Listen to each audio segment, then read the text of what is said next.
And we're there's only two of us, so yeah, we don't have Shadow to fill all of the like white space. You know, we missed you, boo boo. Yeah, you fucking deserter. Wow. Whoa. Okay. All right.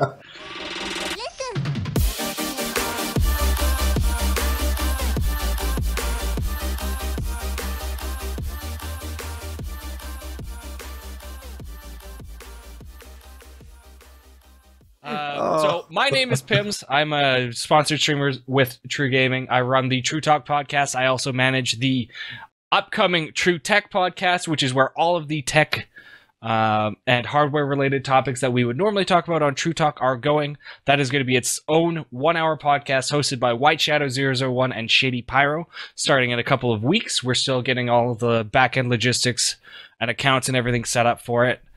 My co-host today is Devin Smelly Belly Velokk, Velokk_TV, aka the Dick Beater, hashtag CGYDB. Come get your dick beat. Yeah, that one. And there's the 18 plus. We always manage to get it like within 5 minutes of beginning the episode. Okay. That's a dog if I've ever seen one. We are actually going to be starting with a very, very heavy topic, one that's a little more planned out than we would normally do. We are going to be talking about EA. We're going to be talking about the whole fiasco that's going on with. Okay, this needs to go. Sorry, I'm editing my audio on the fly. Don't mind me. Just being a meme. Yeah, I'm a meme. It's cool. It's fine. I'm fine. It's fine. I'm fine. So I should be significantly better now. We're going to be talking about this whole fiasco with EA and their loot box system that's just like gotten them in all kinds of trouble. We'll also be talking about Bungie and some of the recent developments with Destiny 2. This is all part of an overarching topic of just like the state of the gaming industry right now and the state that a lot of us as gamers and the consumers of gaming content are in, and the way that some of these developers are treating us. We'll also be talking about some lighter stuff like some news with Twitch as far as new things going on there, new things going along with third parties in the Twitchverse. We've got some gaming to talk about because there is actually some pretty cool stuff going on. And we're gonna have a pretty heavy movie segment later on in the stream, probably after we do our giveaway. Boy, yeah, we actually have a pretty packed podcast, even if it's the two of us, because we're also going to talk a bit of music later on. Fuck yeah. As we have more time in the podcast, I'm going to try and reintroduce this. This is a topic that I love. It probably won't be every single episode because it's kind of a very subjective thing and depends on who we have on the podcast. But whether starting or not off, they like music.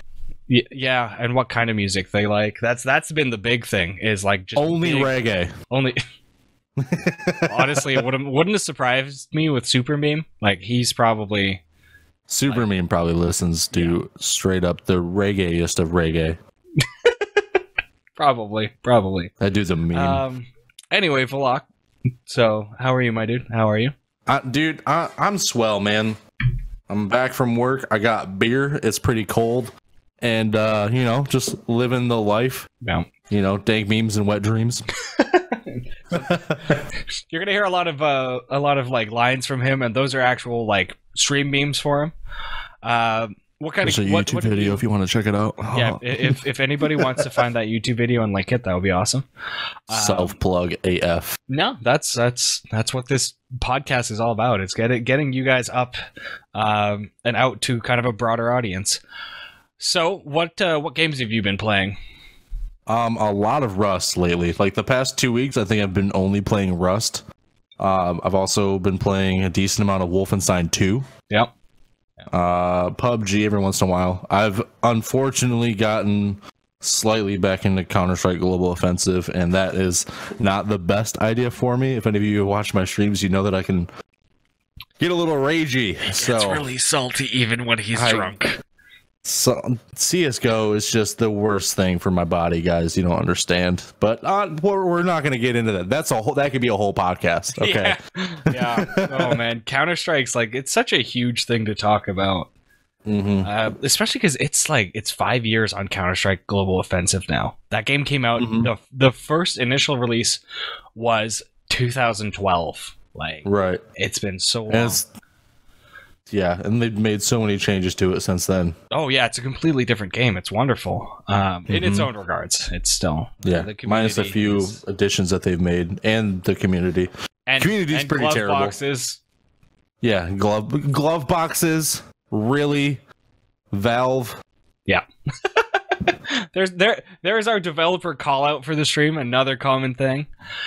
Yeah. So I've been playing Destiny too. I'm actually really enjoying it, and I'm excited for the DLC on Tuesday. I'm not sure if it's worth $60 for me yet. Yeah, and we talked about this a little bit. I think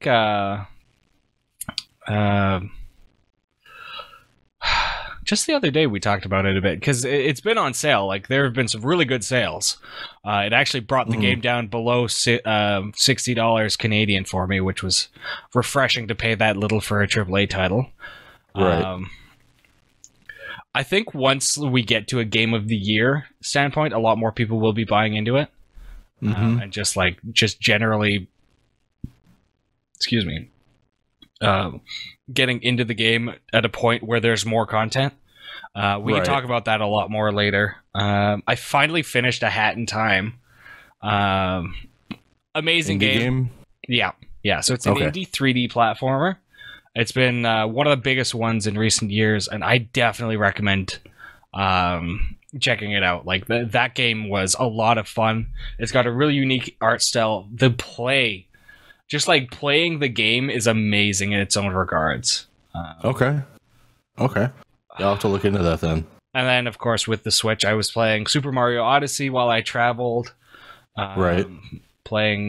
I'm getting back into Bloodborne, so anybody that was watching my Bloodborne playthrough or wants to watch it and enjoys some, like, super salt, but not like the screaming kind, but like the quiet, like the Canadian salt, the quiet, I'm going to go strangle a goose after stream kind, like that is the kind of rage you will get. A lot of stories. A lot. One of the things I do is like, I caught myself doing this. I'm running through a zone and like I'm dodging between people and I'm going, sorry. Oh, sorry. And it's just like, I'm like, why am I so Canadian? Why am I such a meme? Yeah. It's crazy. It's ridiculous. Oh man, that's fucking hilarious. So this is going to be a bit of a tie-in. I did play through the Battlefront campaign, and I'm still adamant that it's a good game that just has had some shitty business practices applied to it. Oh, for sure.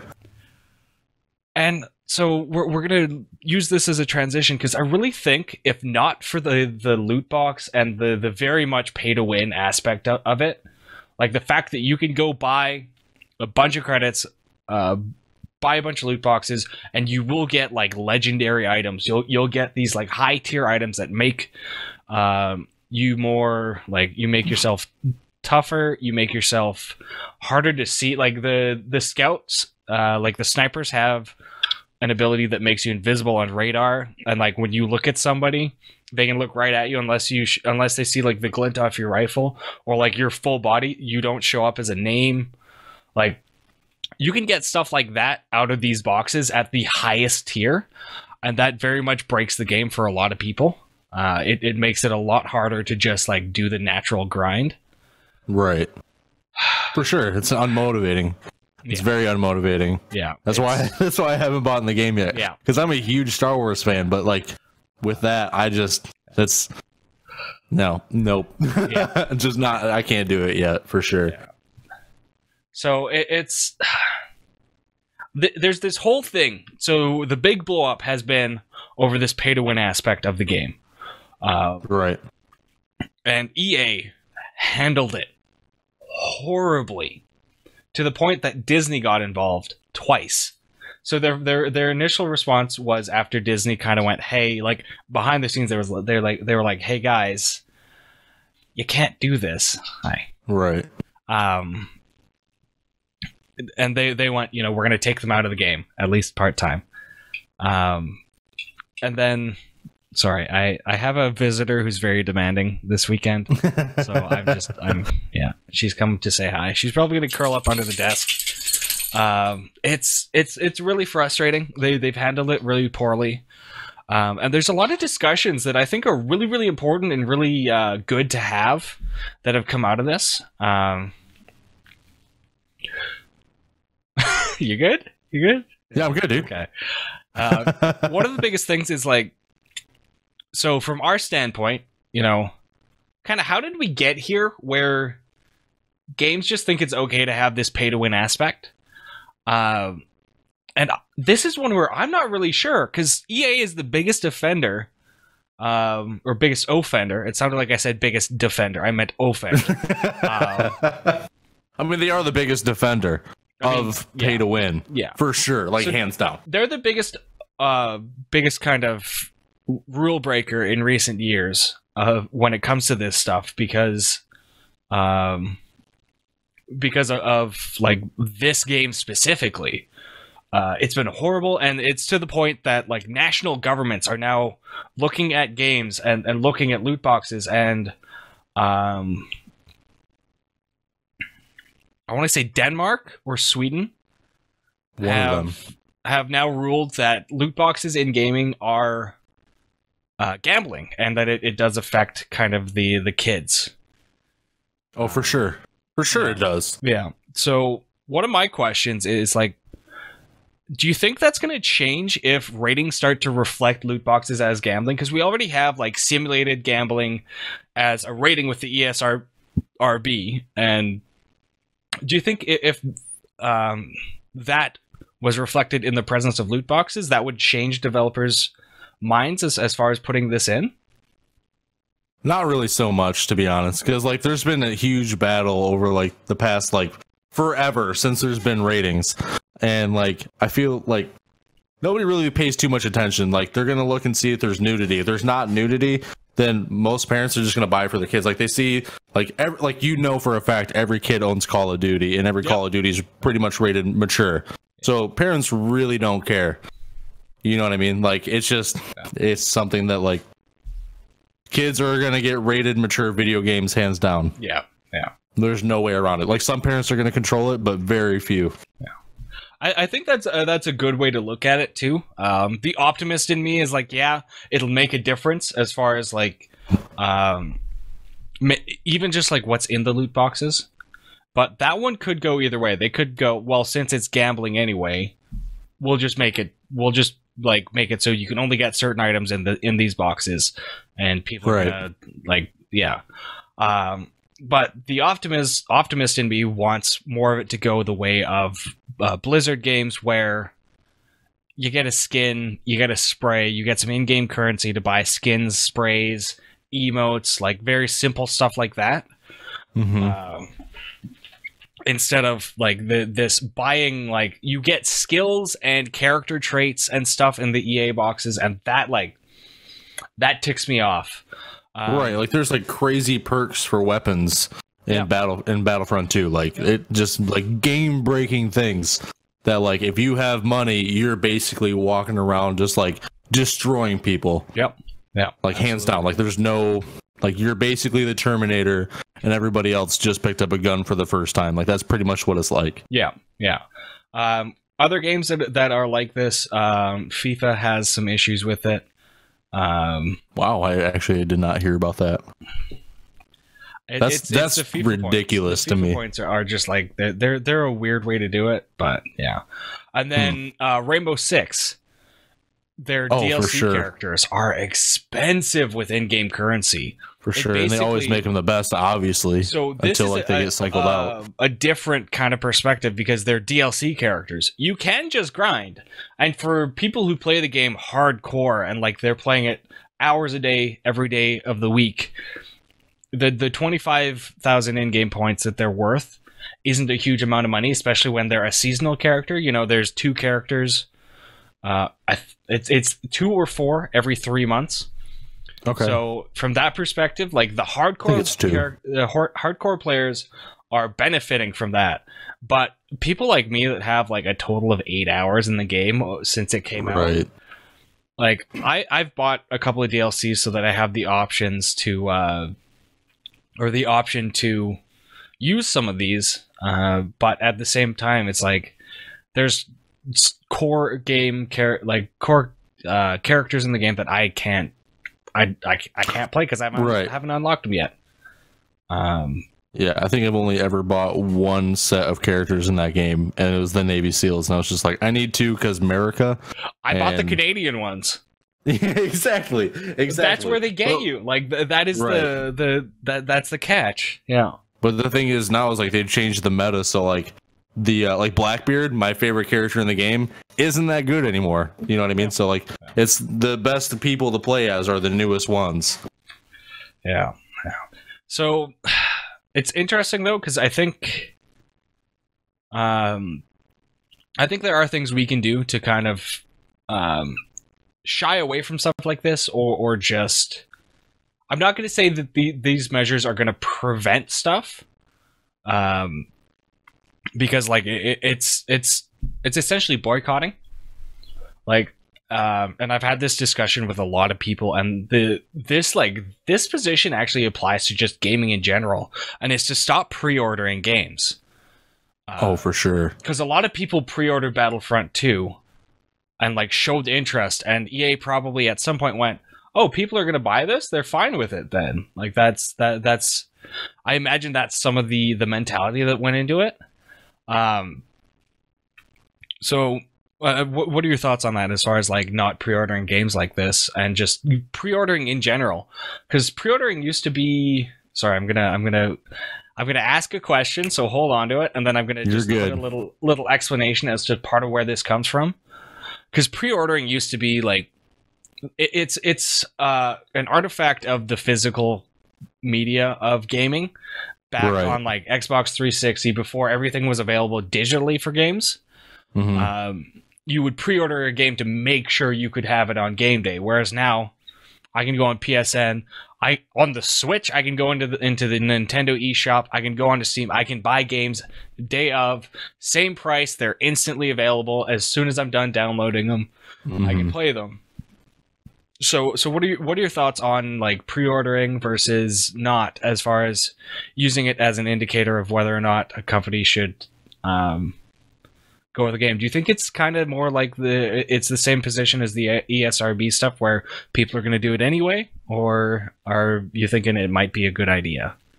I mean, it's definitely a good idea to not pre-order, because with things like that, like it seems like kind of a scam, you know what I mean? After a while, like, I don't know. It's one of those things, like, it's something that should be addressed and it should be handled in a different way, but it's not going to, just because kids want, you know. And I say kids because, like, I'm thinking like games like Call of Duty and stuff where like people are trying to pre-order. Like, you see a game like Call of Duty where you get so many pre-orders, you're gonna follow their lead for sure. Yep. No, because they make a crap ton of money off of it. Yeah. And so it's one of those things where like it should be different, but it's one of those things where like we got to put things in place to make it different. Yeah. Yeah. So this whole thing, just as kind of a continuation of the EA discussion, the backlash on this has cost EA's stocks. They have devalued by $3 billion over this. That is, like, even for a huge company like that is a huge drop. Yes, for sure. So if we go look, look, it's one of the top Googled things. Oh god, even from 9 a.m. this morning, they were valued at 106.78. They're down to 105.99 in 3 months. So from September 8th, they were at $120. They're down to 106, which is awful. So here's an interesting thing, though. From December 2nd, 2016, they're still up $30. Huh. That's weird. I mean, I'm sure it raised quite a bit with the release of Battlefront 2. Yeah. Because Battlefront 2, like that's a title where you're gonna make money off of it regardless. Yeah, you've got the Star Wars name behind it. It's gonna make money. Plain and right, simple. and it's pretty much like, aside from like the pay to win, it's what everybody wanted from the first Battlefront. Whether they executed it well or not, they answered the questions. They like, we wanted the story, we wanted a campaign. They gave us a campaign. We wanted a little bit more depth in the multiplayer. They gave it to us. But unfortunately, they gave more to people who have a little bit more money to spend. Yeah. So one of the comparisons I like to make here is EA and DICE versus Respawn, because Respawn had the exact same issue with Titanfall. Titanfall and Battlefront had very, very similar receptions as far as the first games go. And then in the second game, they made massive improvements and included a story element. Mm-hmm. But this whole EA thing, like, I think Respawn did it right. And it's kind of sad because Respawn has now been acquired by EA. Which I'm sitting here going, Titanfall 3 is going to be a mess. I love Titanfall 2. Right, for sure.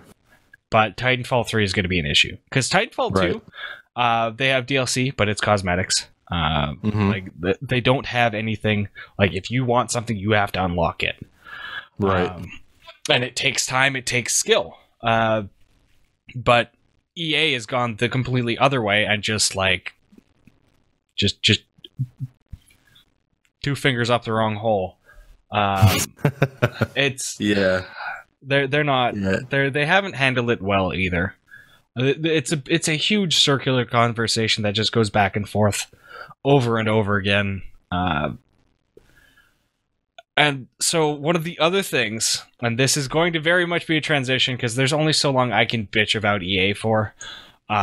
They've made this comment recently that people don't want linear single player games. That's bullshit. So I'm torn on this one because I'm having a hard time thinking of a linear, like, single path game that I have played recently. Wolfenstein 2. Yeah? Oh yeah, for sure. I haven't completed the game yet. I'm still in the process of it. But the thing is, like, okay, so you like story mode games, like story games where you have multiple options and stuff, is really cool. It's super immersive, but at the same time, it lacks in certain areas where, like, a super linear thing where you make no decisions. That's like, they can focus so much on certain things where, like, it still captivates you. Yeah. You know what I mean? There's scenes in Wolfenstein 2 that are just absolutely insane, and you have no choice on what's going on at all. Yeah. But I mean, you get a couple minor things, but it's pretty much it doesn't make too much of a difference what you do. But there's a time and place for each, I guess. There's good things and bad things about both, for sure. Yeah. So would you consider a linear story-based game higher quality in general because they've focused on the one path?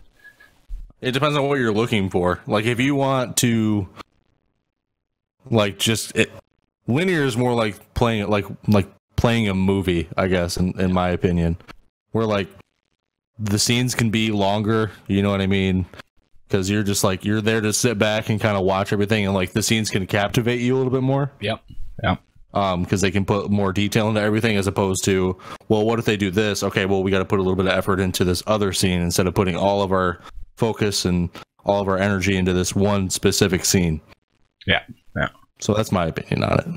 I would agree with that for the most part. Like, I find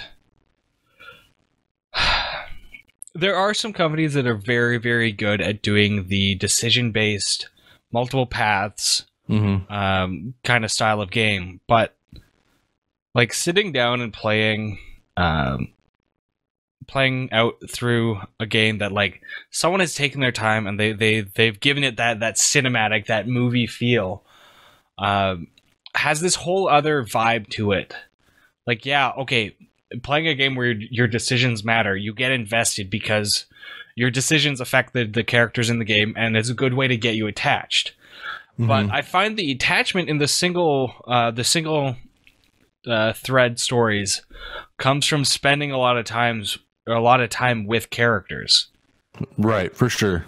It's kind of like what Marvel's doing with their entire cinematic universe, where they have the Avengers movie, but you spent like 6 years getting to know the characters from that movie beforehand in their own trails, and I find that happens a lot with single player games, like the single thread ones, where you'll have a segment dedicated to one character and a segment dedicated to another one, and then like those two characters meet, and now the three of you are going and doing stuff together, and there's like a different investment there. For sure. That's kind of what you're thinking a bit on? Yeah, I mean, if you focus on one specific scene during one part of the game, instead of focusing on 2, 3, or more depending on the game or whatever, I mean that scene is gonna be way more captivating. And like remember with what was it, The Walking Dead, the first Telltale series game? With that one, like you could decide like who you saved and like who died kind of in like the first couple episodes, and it really didn't make too much of a difference aside from like the faces that were on the scene later on. But with, I don't know, that, I mean, it's all based on like the amount of focus you can put on a scene. Yeah, and it's very hard when you're writing 4 or 5 different endings for the same story, right? For sure. Yeah. So, speaking or continuing on, I kind of made the comment about Titanfall and its future with being acquired. There's a very significant acquisition that's happened in the Twitchverse. So we're gonna move on to talking a bit about Twitch streaming and some of the stuff going on in our world as broadcasters and as viewers. So Ankhbot has been purchased. They have been merged with Streamlabs, and admittedly I'm behind on my research for this. I'm curious where this is going to go, because right now all it is a reskin. It's the exact same bot. They haven't made any major changes. It's still Ankhbot. It's just now Streamlabs chatbot, which I'm kind of excited because Streamlabs is on like the top of their game. They're rolling out features that were the reason I switched to Muxy, which is a different alert service. There's a lot more customization there. That's part of why I still stay there, is that it's a lot broader than Streamlabs, but I'm starting to use more and more Streamlabs elements in my streams. Right.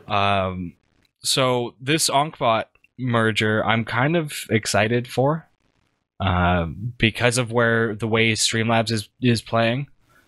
They're playing the game like they're being chased, and like they're sure. Like, even if nobody is coming after them, they're just like, they're pumping stuff out like crazy. They're doing the same thing DGI has been doing, all kinds of other companies that we've talked about on this podcast, where they're just like, they're cranking out content like somebody's trying to put them out of business. And that is like, I love companies that do that. I love that approach to business. I mean, I try to stream like somebody's trying to put me out of business. That has been my big thing since I got back from vacation and got all of my energy back.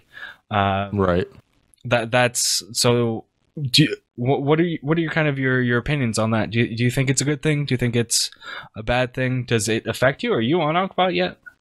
I've used Ankhbot before, and I like it. I haven't been using it lately for really no reason. I mean, I stopped using song requests. I don't use the point system. So after that, I mean, I kind of use I think it's Nightbot for my commands. Yep. And so yeah, I don't really use Ankhbot too much, but I think it is a good move on their part, just because they like you said, they're pumping things out like crazy. I didn't really know too much about extensions. Yep. Like, what was it, like a month ago or whatever, maybe a little bit more. I'm amazed with extensions. It's insane. And then Streamlabs has some really cool ones too, like the ones that like kind of correlate with the bits and everything. Like some really nice ones, and they're really clean looking too. Like they don't just half-ass their shit. Yeah. Like you said, they're making moves and they're doing the right things. They're keeping people like me happy. Like I don't use Muxy because it is like you said, it's more customizable, but it's definitely at the risk of being a little bit more difficult to use. Yeah. Whereas like Streamlabs is really easy and it's still pretty customizable. Yeah. So I'm gonna kind of break the fourth wall a bit. We've been doing really good with it, but there's a very good point in chat from Shadow Cyborg. So from what he's saying, Ankh was looking for a business partner, and the Ankh staff still have the majority of the control, but they now have the support from the dev teams at Streamlabs, is what I'm imagining is going on, which is huge. I think that's going to help push Ankhbot further and further, because it's a very commonly used bot. I would say it competes directly with Nightbot as one of the most used bots on Twitch. Mm-hmm. I don't talk about Moobot because I don't think that's a bot. That's kind of, yeah. You're pretty much right. But with the resources that Streamlabs has, I mean, it's going to be helping them out like crazy. Yeah, it's kind of like when Facebook bought into Oculus. Mm-hmm. It was a huge move, and it was definitely needed. Yeah, it could be a very, very, very similar result here with that. And I would look forward to something like that. If we wound up seeing Streamlabs put the investment into Ankhbot that has been put into the Oculus Rift by Zooks, like that would be amazing. Right.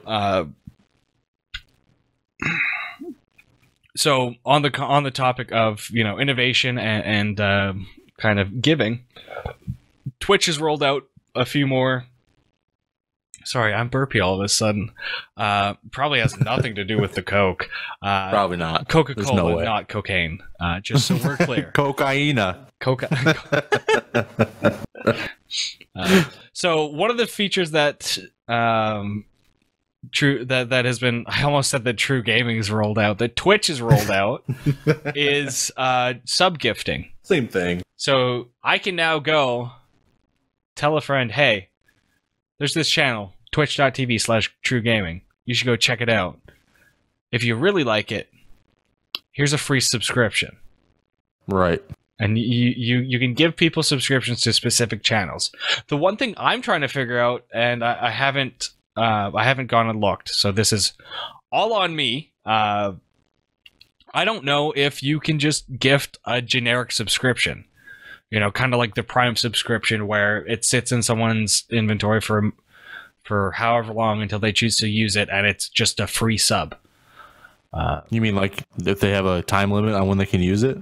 No, I'm just like one that you can just use wherever, which would be incredible for stream giveaways, especially in a community where we tend to give to other streamers that we work with a lot.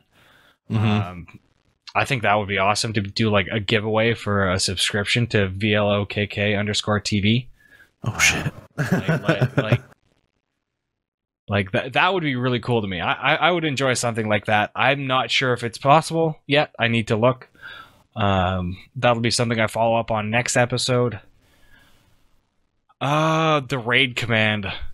I'm loving the raid command. It's got me back into raiding, baby. I'm liking it so far. Not too many people know about it yet, though. I've designated one of my subs as like our raid leader for the subscribers and just like the general populace, because he's got really smart. He has the raid calls copy pasted, which I don't even have. Like he's on a different level from me. Okay. It's just like there it is in chat. Like he is so on the ball with stuff, like it's not even funny. So I'm loving that.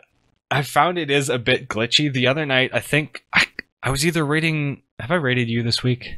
Do I owe you a raid? Yes. You definitely. Okay, I'm pretty sure. Me at least once. I'm pretty sure it was yours or Whiteshadow's that I hit the raid and I watched the timer go down, and I had the chat up in another one. Okay, so it was Whiteshadows. I had Whiteshadow's chat up already, and so the raid goes off, and I see the wash of like your friend is in chat, and I see everybody waiting. I'm sitting there, and my dashboard is just like sitting there. It's like we're taking you to the channel. Nah. Right. Yeah. It has some bugs. I think that they're gonna have to work some of that out. But it's my favorite feature to come out of all of this. Achievements are just like something for me to obsess over. I don't know how you're doing with those. Probably pretty damn good.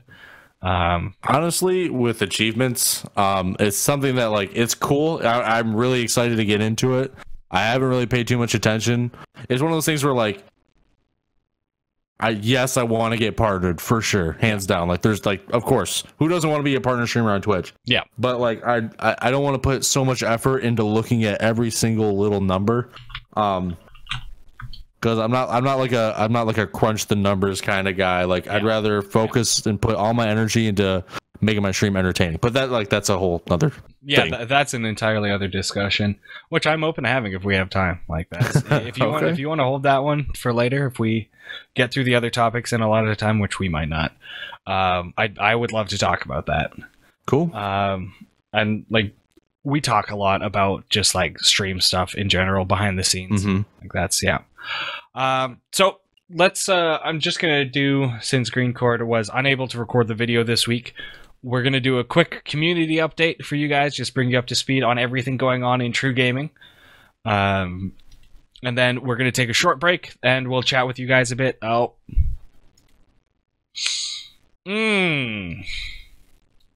Getting used to this new setup. I'm sorry guys, that was the TRUgaming Discord that you just saw. You broke it. Oh man. You broke it. Way to go. I'm sorry guys. I'm gonna pull it up on my phone here because I need show notes. I am not good at being unguided. Get good. Yeah, you're right. So I'm gonna go from the bottom of the list up because the top of the list is gonna be a direct segue into what we're doing on the break. So first things, Malicious Mel is going to be on Stream Key next week with Greencord. Keep an eye out for that. There will be an event on the channel. You can RSVP. I highly recommend RSVPing to events if streamers put them up as their schedule. You get a 1 hour pre-warning and then a notification when you go live. And as I learned today, if you are sitting on that event tab during the event, it will take you to the channel automatically, just like a raid would. Just like hitting go to channel when someone's hosting. Our second item is sponsored streamers applications are going to be opening up again towards the end of the month, likely early January, so as not to coincide with our third item, the giveaway. So before we get into the giveaway, for the sponsored streamers applications, make sure you guys have your VODs turned on. We need a way to go back and look at your past broadcasts and see what kind of stream you put on, what kind of content you're putting out, and just so you can make more work for Green. Really, if you want to make Green do work, turn on your VODs, turn on your broadcast archiving. Let him show us what he actually does for a job. Yeah. I just saw my bitrate tank, so if you guys missed any of that, let me know in chat. Our final item is the giveaway. So TRUgaming is giving away a fully built PC built by Sonequation, True CEO. He picked the parts. The case is amazing, by the way. I got to see the case. I've had to keep my lips sealed on this. I got to see the case while I was in the office a couple weeks ago. It's absolutely beautiful. There will be codes being given away by all of the TRUgaming sponsors throughout their streams. We have some for you on the TRUtalk podcast broadcasts. Say that 10 times fast. Don't actually. I see you. I'm not gonna do it. I'm 2 beers deep, man. That is very true. That is if you don't like Star Wars, guys, don't. First of all, yeah. And then second of all, what are you doing right now? That is going to be lost on the people just listening to the podcast. It's just going to be like dead air. It's like, first of all, did he die? I'm insanely psyched. I'm waiting for the pre-order to come up for the cinema that's a few blocks away, because it's typically a lot quieter than like our big Scotiabank theater with the IMAX and everything. And that's how I like to watch movies at theaters. Like, I like to get the $12 ones that aren't like super expensive. Oh my god. Okay, so we're gonna skip to Thor Ragnarok because I need to talk about the theater that Step took me to. Okay. So I saw Thor Ragnarok the day after we recorded the last TRUtalk podcast. That would have been November 18th. Okay. We oh my god, it was amazing. This place, like, they had like beer on tap. I ordered I ordered pita and hummus, and they delivered it to like our like theater. Are you shitting me? We had electric recliners. Like full leather. Okay. That is the only seat you can buy there. It was amazing. We have the leather seat thing over here. But the thing is, like, we paid $7. You pay $30 for that up here. And it's like 2 rows out of the entire theater. Per seat? Per seat. Yeah. Oh, it's wow. stupid. After being there, like, I'm livid. I am not impressed. And we don't even have like food delivered. You have to pick it up. Yeah, that's how it is for me, at least. I need to move down south where they care about their customers more. Yeah, yeah. It's incredible. That was one of the best theater experiences I've had, and it was for Thor Ragnarok, which, like, I haven't had that much fun watching a movie in a long time. It was amazing. If you guys haven't seen this movie yet, you need to go. It was so funny, and just like it was beautiful. It was a beautiful movie. I loved it. I loved it so much. I'm gonna try not to do any spoilers or anything. Yeah, but like just the overall feel of the movie was fantastic. My favorite part of the movie was the Hulk. That was not my favorite part of the movie. No? No. But I'll let you get into yours first. So one of the things that like got me the best was like right at the end. It's like so no spoilers. There's this event, and then it's just like Coco is a wholesome movie. I haven't seen Fourth Wall. I don't. Sorry. Fourth Wall. Fourth Wall. I got distracted. I saw Orange. I was like, I like Orange. I'm gonna read this message. But at towards the end of the movie, it's like there's this getaway sequence, and like the Hulk comes back to the team after like Thor's like, no, you need to come with us, and he just goes, big monster. It's like, what the fuck? What? I mean, okay, but like, what? Where? What? Oh, it was so funny. That was one of my favorite things. So what was your favorite part? What was your favorite part of that movie? Literally the whole part about like how they got into like Viking like mythology and stuff. Yeah. Because like some people don't know what Ragnarok is. Okay. Well, here you go. No, I like that about it. Yeah, it was really cool because I'm like, for those of you who don't know, I love the show Vikings. I like love the whole Viking lore and everything. I haven't watched the newest season or 2, but like the first 3 seasons or 2 seasons that I watched, 2, 3, something like that, were great. They're amazing. They were fantastic. Yeah. But like they got like really into like the mythology of Norse gods and stuff into this one, and like kind of like obviously Ragnarok. Yeah. And it was just really cool, and I really appreciated that they got into it, because before it's like, okay, we have this superhero who just happens to be a fucking Norse god with a hammer, and his dad's another god and his brother's another god, and then there's some stuff. But now it's just like, this is like fucking he literally becomes the god of thunder, which is my favorite part. It was amazing. Like, it's so cool. Good. Sorry, I keep talking over you, but I'm really excited. No. I totally appreciate it. One of the other things I really enjoyed was the music, like the music choices. They didn't go like the super cinematic vibe that they've done with like some of the Avengers and movies and stuff. They kind of borrowed from what they do with Guardians of the Galaxy with the awesome mixes, and they use at one point they use Immigrant Song. And like during like this fight scene, and I just sat back in my seat. I was like, whoa, It was so good. Yeah. It was so cool. It was a beautiful use of a song, and like the whole movie was like that. It was a very, very well made movie. Yeah. I like pretty much the only other superhero movie or Marvel movie rather that I can compare it to is Deadpool. Yeah. Obviously not the same kind of humor as Deadpool. Obviously not the same kind of like combat or like violence as Deadpool, but it's still like it had that feeling of like, okay, these guys are destroying people right now. Yeah. And it's hilarious, and the soundtrack is great. It's like they didn't leave anything behind. Whereas like Marvel movies have just gotten great over the past few years for sure. Like better than they were, less cheesy, more funny, way more brutal. Yeah, yeah, they're great. I'm really happy with where Marvel is. So continuing on along the Marvel thread, we've got Black Panther coming out soon. Sodomi, I swear to God, if you ask me about that in chat. Fourth wall. We've got Fourth wall. We've got Infinity War. The Infinity War trailer is like, man.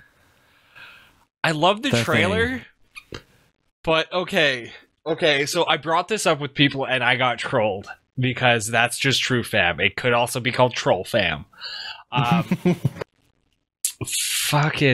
So there's like towards the end of the trailer, they're all running together, and everybody's running like somewhat normally. It's like a lot of them are doing like the cinematic run, and then Black Panther is running like he just shit his pants, and it's running down his right leg. Like it just, oh my God! I can't say that I saw that part. Like I don't know why I saw that he was doing that. I don't know why I saw it across the entire trailer. That is the thing that I saw, and that is the thing that stuck. I was just like, I can't unsee it. I could not unsee it. It was just like, guys, what? For me, what stood out the most, because I didn't see the weird run that he had, but same character, Black Panther. Okay, so you have all these badass superheroes lined up, obviously ready to start some shit. Captain America's, I'm pretty sure Captain America was in the scene or whatever. Yeah. Probably just standing there with his shield, looking like a badass. Thor's probably in the background, like twirl, like just like playing with thunder or whatever, or lightning. And you got spoiler. Yeah, you got yeah. Sorry, guys. You got Black Panther standing there, arms crossed across his chest, right? Activates his claws, and I'm just like, you gotta have, like, if you can't do anything cooler than activate your long fingernails, don't do anything. Okay, I'm sorry, but that was just like, what is he gonna do with those? Like, he's about to face an army and with long fingernails. It's so extra too, because it's not just like boom. He's like, there's like the inhale, and he's like, it's like he sharded. Your Overlord emote, like that, but it's just extra long fingernails. Yeah. Oh God. No flames. It's exactly what it is. It's just like, but it's. I was just like, come on, man, dude. It's okay. Yeah, that one. I'm with you on that one. Yes, steak hater, exactly, but with fingernails, not flames. Yeah. Fourth wall. Yeah. Fucking. So I didn't know this was a thing. I didn't know this was a thing that was even remotely near happening. Incredibles 2. Oh man. It has been way too long. It's been so long. I'm so excited for that baby. One of my favorite things though is like somebody like took a screenshot of Mr. Incredible holding the baby, and like they zoomed in on his arm and they're like, look at this fucking detail. If you think about like that shirt, like that, think about your dad, like his favorite polo. Right. How it's like there's like that layer of like it's almost like hair on the shirt where it's just like it's worn. They have that.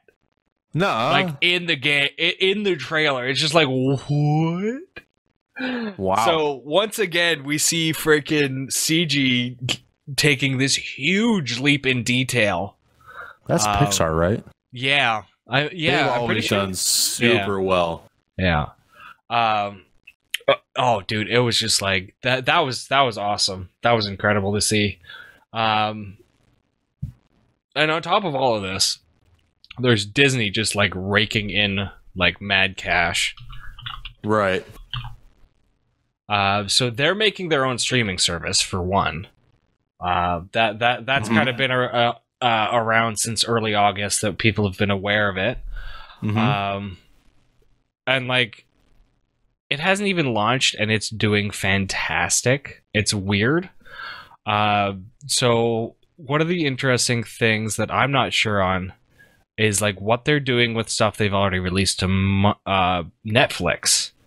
Because obviously that stuff's going to be on their day one. You know, they're going to have the new trilogy of Star Wars movies. All the Marvel stuff's going to go there. Yep.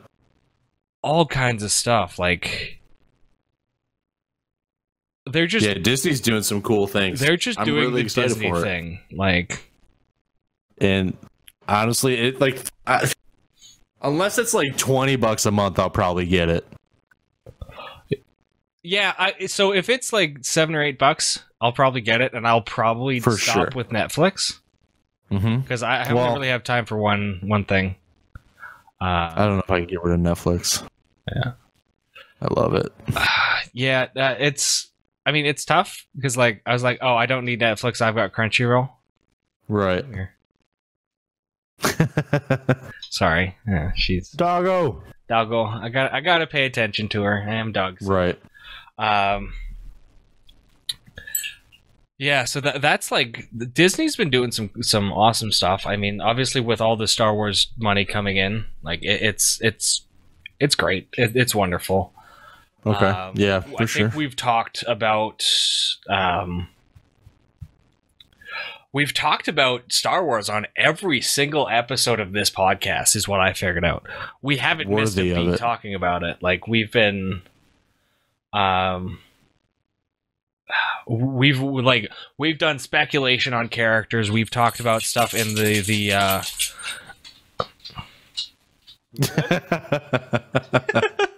like just stuff in the world and like how they're approaching having cut out 90% of what used to be canon and just saying, you know, these defined things. That's like it's I think with Star Wars alone, they're winning the internet right now. Like, for sure. I mean, anybody could have a hold on Star Wars, and as long as they didn't turn it into like, I don't know what they did with Battlefront 2. Like, I have a lot of faith in Disney, for sure. Like just in general because of the things they've done with, the Star Wars movies haven't been. Like, they're probably not what some people expected, but they're still incredible movies. I know a lot of people have been let down by them, but it is what it is. They're still incredible movies. They're still pumping. Like, this Star Wars could have gone the way that, like, fucking George Lucas was taking it. Well, that and the way Fantastic Four and, like, X-Men have gone. For sure. Like, it could have gone that way so easily. Like, so easily. That it just, it's, I'm really happy the way they have gone because they are putting the effort into it. They're spending the time, like, everything is just like, it's well written, well produced. It may not be as Star Wars as people want it to be, but that's okay because it's Star Wars for a new generation. You know, you got to think about the kids who have never heard anything about Star Wars. Like it's entirely new. It's new to a lot of people. And it's kind of the stream's tanking again. I think they said audio was good for the stream though. Yeah, so the audio is probably still fine, which is the important part. I'm really happy with the way Disney has been approaching business. You know, they brought EA back into line like we talked about earlier. Like it's they care. They definitely do care. And I have a feeling. Okay, Nat, can you come back up? I have to call my fucking ISP. This is not okay. This is not like no, just no.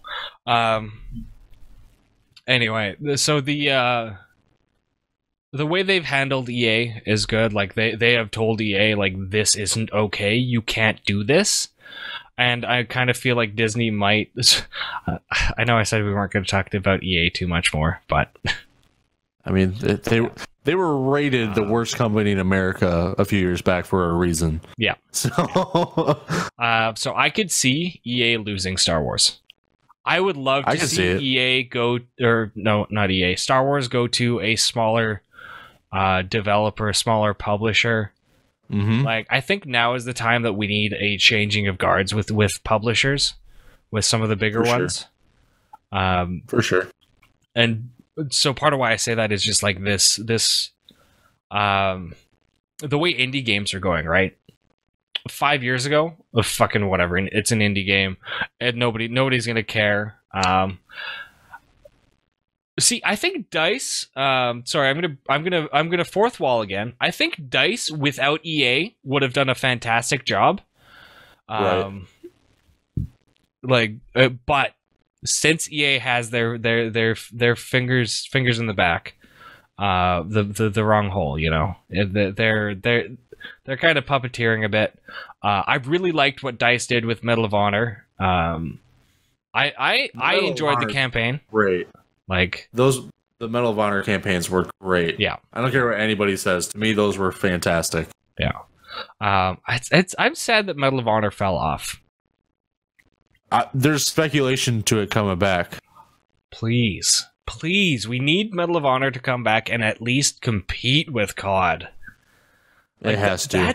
I think that's part of why COD has just gone the way it's gone, is there's no competition.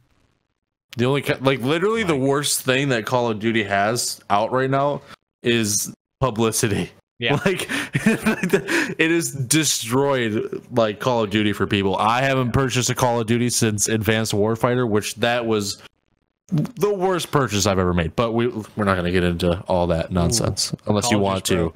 No. One of the other things that I'm enjoying, so I guess we are going to talk about gaming a little bit more, because I want to talk about CD Projekt Red. I just saw a comment about it in chat, and so they've got their new game, Cyberpunk 2037? Something like that.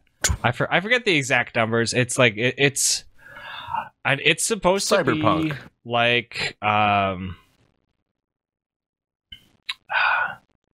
It's supposedly going to be like The Witcher, but like Cyberpunk, and I'm in this huge Cyberpunk kick right now, so I'm stoked on this game. I'm waiting for more stuff to come out, and I really think that CD Projekt Red could become a major player in the market. Like the way they have made some of their games, they could blow a lot of developers out of the water.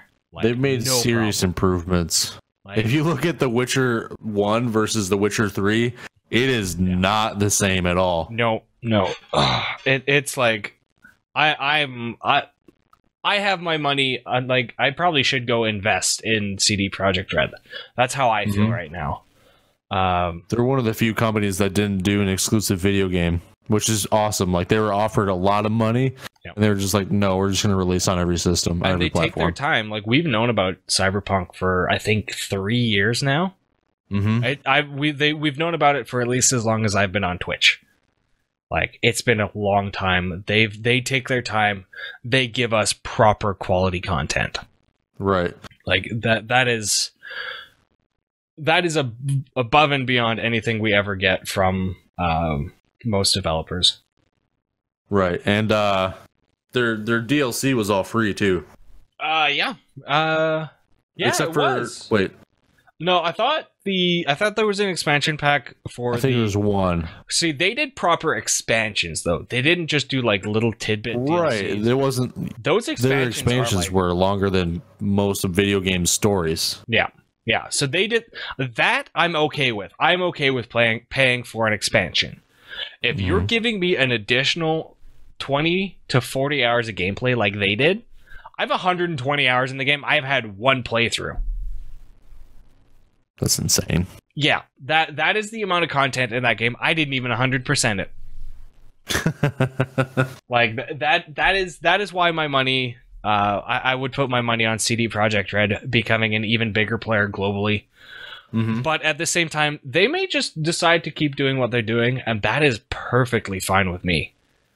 Like, if they never change, I'll be happy. If they, sorry, itchy eye. All good. If they become a global player and they start passing on these practices to other companies, that would be a game changer. That would completely change the way that we see video games now. Right. I could see that happening. I would be okay with that happening. Yeah, for sure. They made really good stuff. They made really good improvements. Yeah. Sorry, I need to dig into my water reserves because I've gone off a few times. Yeah. Fourth wall, Sodomi. It would be a new golden age of gaming. That would be beautiful. You want to talk a bit about like some music here? Sure, man. Yeah. What are you listening to? We'll start with you, being the main host. That's what I'm listening to. We're listening to some DJ DJ Khaled. DJ Quads actually is like one of my favorite people to listen to. Okay. I just had it big and waving on the stream. I broke everything. Oh my god. Hello. Yeah, so DJ Quads I always listen to. He's for content creators, he's a fantastic artist. He's kind of like lo-fi hip hop remixes and stuff.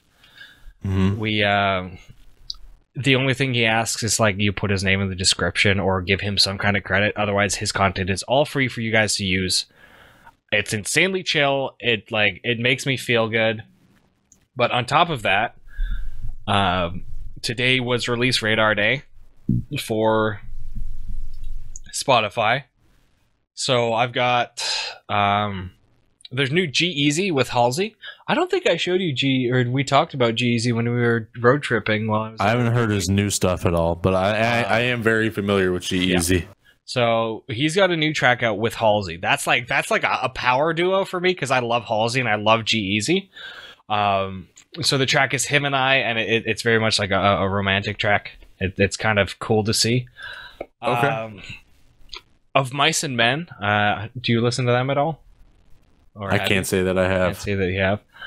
They're a little more on like my heavier taste, like in like the hardcore and like post-punk stuff, like the more metal feels.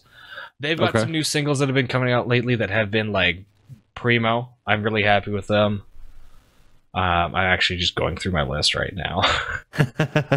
There's new Nervo featuring Wolfpack called Like Air. That was really good. I really enjoyed that one. Okay. That's it. That's like my big ones recently. I've been listening to actually Five Finger Death Punch put out a cover of Gone Away recently. That's really good. Okay. Like really good. What else do we got? I think that about covers like my new stuff that I've found. I'm always listening to like covers, like that post-punk, post-hardcore cover genre, like all the stuff we listened to on the way back from oh my Dan's god place. Like 20 different versions of Bad Romance. Yeah. Oh my god, that was amazing. That was so much fun. We just spent the entire night at Dan the Dapper's place just singing Bad Romance in different ways, and I was totally okay with it.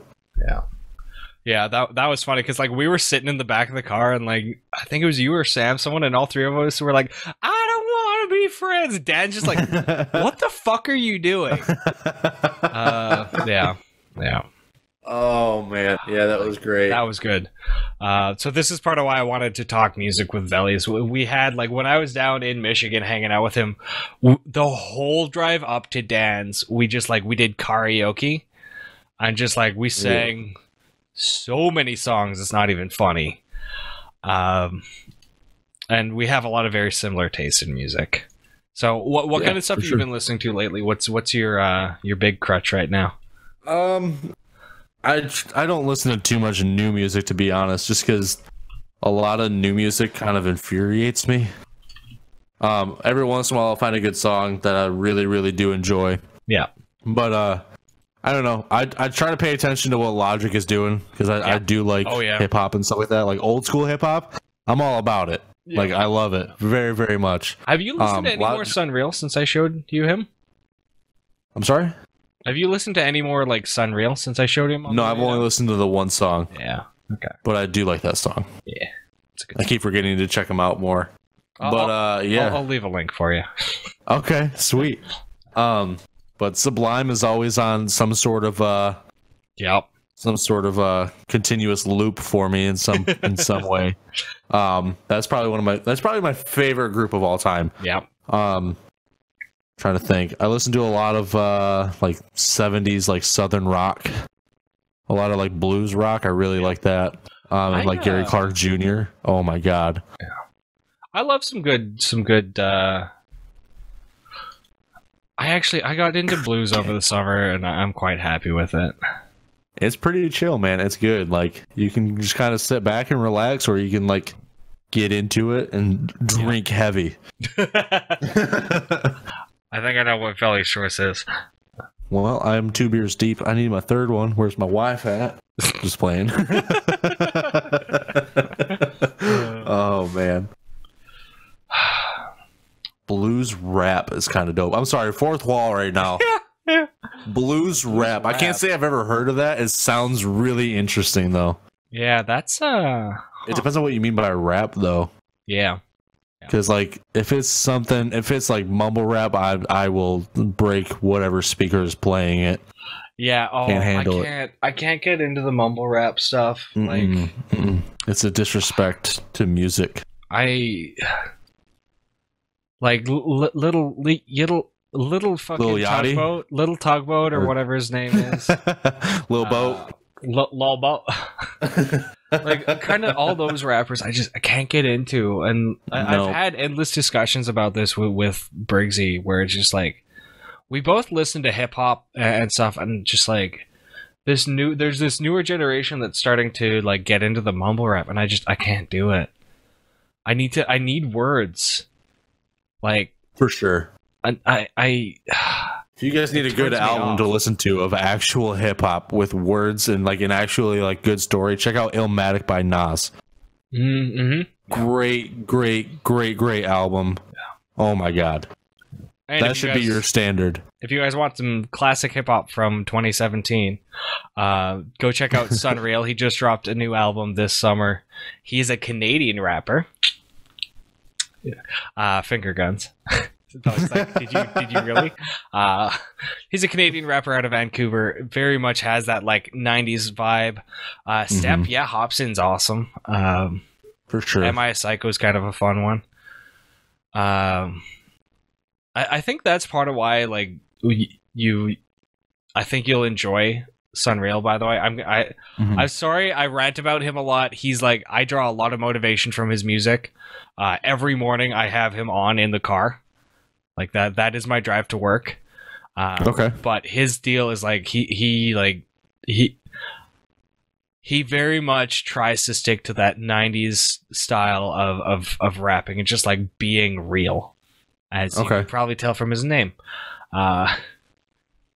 That sounds pretty sweet. If he has like more of that going with him, I'll probably check him out. Tech 9, fourth wall again. I don't really listen to Tech 9 too much. Yeah. But what I will say is that there's like this really cool song that it's a little bit newer. Look up So Simple by Mike B. I think it's only on like YouTube and SoundCloud right now. But So Simple by Mike B. It's like jazz rap, and it is so sweet. It's like got like the smoothest, like chill, like vibey kind of beat to it, and this guy is like he's just relaxed, and it's good. It's real good. All right, we're actually way up there on time. Dang, we're at an hour and 40 minutes, give or take. Holy crap! It's kind of a good thing that we didn't have Shadow here, because we would probably go for 3 hours with the three of us. Oh, for sure, for sure. Like that kind of worked out, and I've been wanting to try and do some one-on-one podcasts with people. That might wind up being its own series. I mean, who knows? Fuck it. For TRUfam podcast, why not? Let's just do a podcast with literally everybody, from sponsored streamers all the way up to the top. Everybody in a room just like emitting a tone, just like.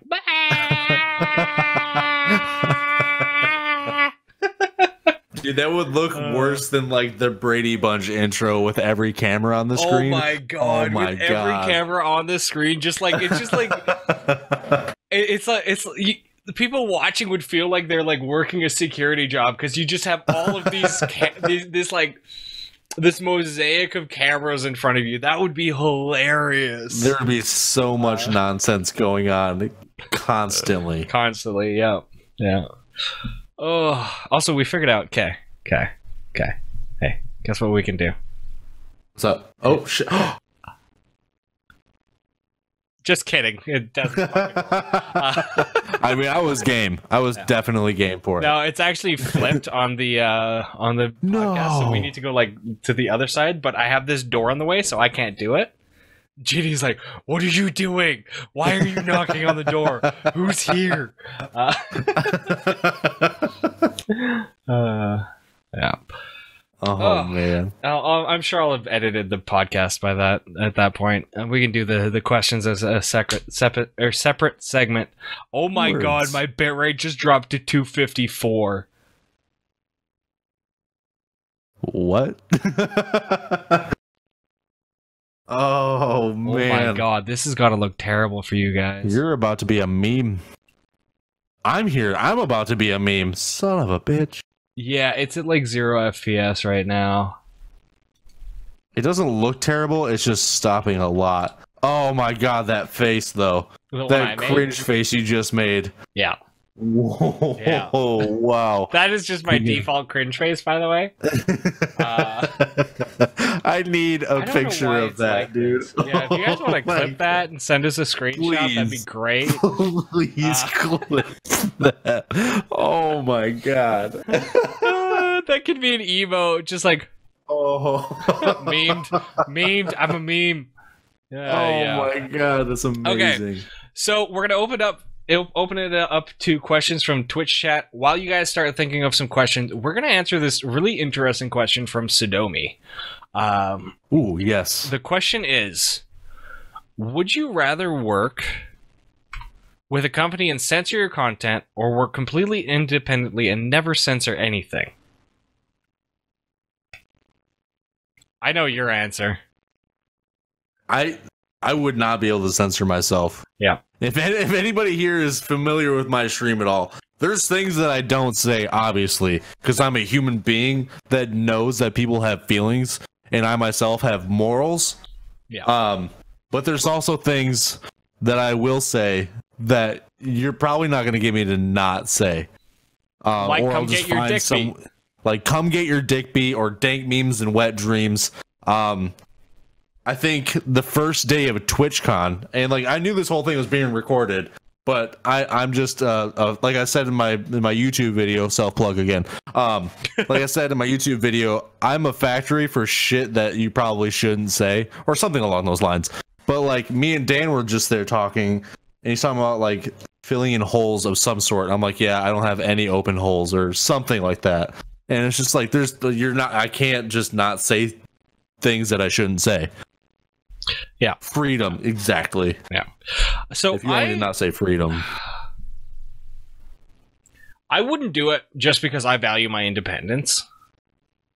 I'm fine centering myself. Like, right.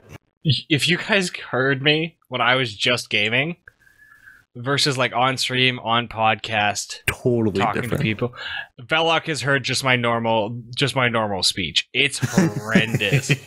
I say like, if you guys think he's vulgar, just like wait till you see me in person. Step has seen it too. A few people in chat have seen it now. Like I'm like, I am censored on stream. Oh, PUBG brings out the worst of it, especially off stream. Yeah, it's so bad, dude. Yeah. But to answer that question directly, I would not want to censor myself. I wouldn't want to work for a company that controlled 100% of what I say, or at least attempted to. Yeah. It wouldn't be worth it for me. I wouldn't want to have to like feel like I was putting on an act for somebody. You know? That's just me. I just, like, the thing is, like, say you make it on this channel or whatever, and you're censored, and then somebody comes up to you IRL, and you start saying some shit that you never say on stream, and they get offended, bro, you're done. You're fucking done. Like, yeah, it's so for me, it's not like everything is just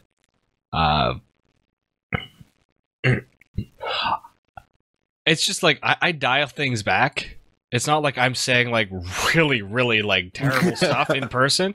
It's just like Right. I don't say fuck as much. Like when I'm thinking out loud, like talking to people, I'm sitting there going fucking fucking yeah. you should have heard me when I was still in the military. Oh, I bet it was terrible.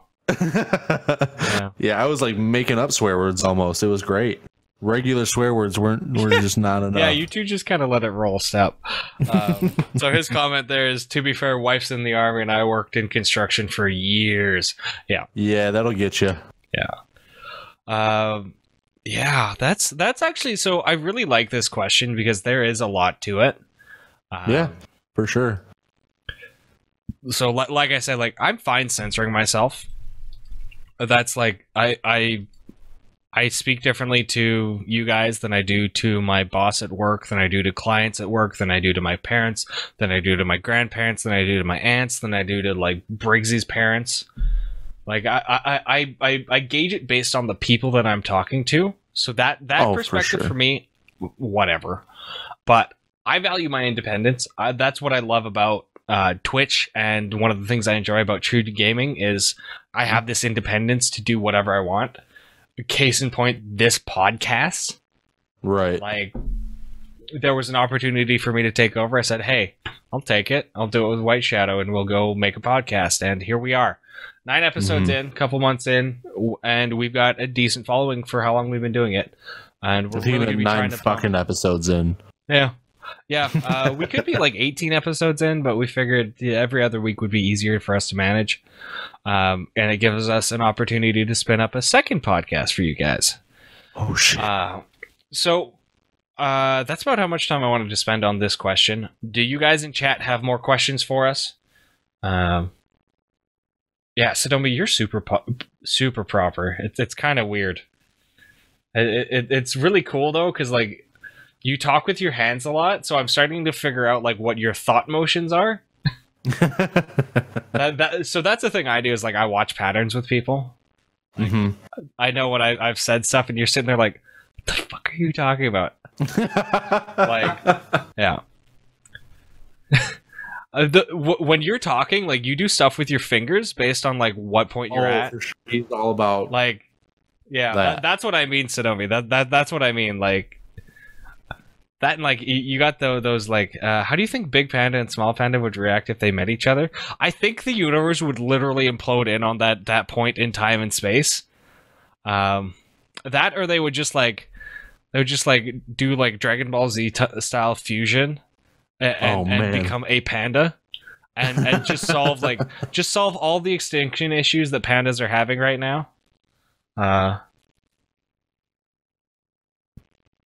Well, you did a mute stream today? Did you do all sign language? Sweet, that would be cool. What, the universe ending or just like solving the extinction of pandas? Man, that's kind of like super heavy for me to be joking about right now. Right. Oh. Why not both? Why not both? Yeah, just by doing the fusion, you just like the whole universe implodes and then explodes into a universe that's just pandas. Oh yeah, that's understandable. Also solve assorted mysteries. Yes. No. No mic. Yeah. No mic. Yeah, that's an interesting I don't know if I'd ever try a stream without using a mic. I mean, if you can pull it off, though, then definitely good on you. So, best alternative streams you've seen on Twitch. One of my favorite streamers, and this is from the early stuff with creative, is actually Chef Lethal Plays. He's a personal friend of mine.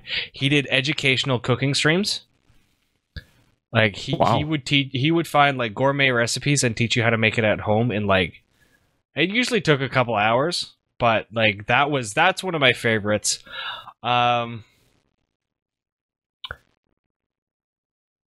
far as like just like stuff like crocheting and that, I don't watch a lot of it. There's the dude that does the blacksmithing. There's a couple people that do blacksmithing streams. That's incredible. That's awesome. I actually met a guy in TwitchCon who makes chainmail on stream, and I haven't checked him out yet. Yeah, that stuff's cool. I like that. What about you? What about you, Devin? What else you got? The most alternative I've gone is just checking out the creative streams where they play music for you and stuff. Yeah, I think those are great. Those are really good for like background noise or whatever. If you're like if you're working on your stream, it's good stuff.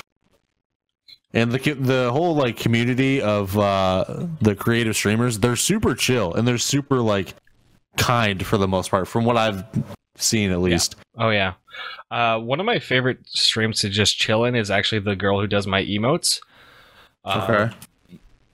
And I'm going to do a shout out right now because she's amazing. Twitch.tv/ETELLEK. Edelek, she's her name. I call her Lenny. That's what I know her as.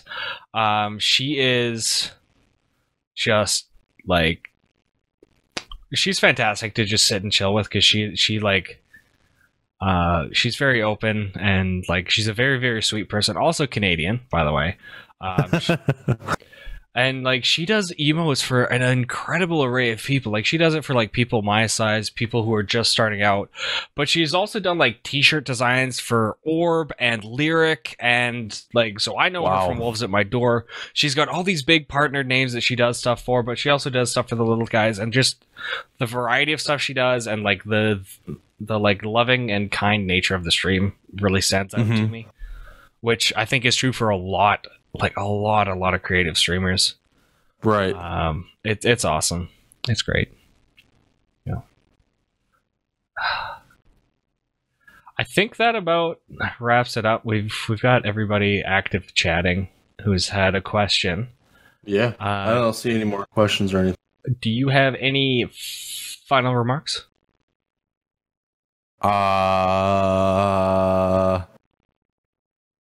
Stop by VELOKK_TV on Twitch for dank memes and wet dreams, and come get your dick beat.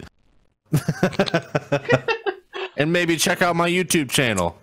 Yeah, I was gonna go try and find the link for that, but then I realized I'd have to click away from the call in Discord, and that would just break the stream. So, yeah. You guys can go check that out in the TRUgaming Discord. It is up in announcements, I think. Let's see real quick. Velokk's going to find you that. Make sure you guys check out both of our Twitches. Velokk's is already in chat. Mine is twitch.tv/pims. Wait, is my command? My command is not updated. Oh, no. Oh, awkward. I went through a name change recently, so I'm going to get that fixed. Yeah, that link is so outdated. We'll just do this. I forgot to get Green to change that. All my other stuff. The one downside of changing your name, even slightly. Yeah. So if you guys want to come check out some of our streams, I'm a variety streamer. Velokk is a meme streamer. I would kind of say variety now. Like I used to just like, I don't know, variety of memes. Yeah, for sure. We got like dreams. We got Stare Dad. Yeah. We got lolcats. All of it. All of it. Just all of it. So for those of you guys who've been watching, and gals, and puppers, we'll be back with this in 2 weeks. Well, I'll be back. Whiteshadow will be back with me. I don't know who we're going to have with us. Oh, no, we aren't going to have anybody because we're going to be streaming this on a Saturday. The day after Star Wars goes live. Oh shit. So we're going to have a big Star Wars extravaganza. We're going to have at least 2 keys to give away for the 20 additional entries for the giveaway. If you guys have not entered in the giveaway, there's a giant built PC giveaway that is available for US residents. Link is in chat. Giveaway. Good type, Pims. Good type. Link is in chat. I can't type, guys. I'm talked out. Give way, guys. Everybody give way. Give right of way. Be sure to give right away. Make sure you guys check out that giveaway link. It's valid through till January 2nd, when they will be drawing live on Twitch at this channel. If you guys have enjoyed the podcast, follow the channel. Watch for the events. They'll be Friday nights or Saturdays.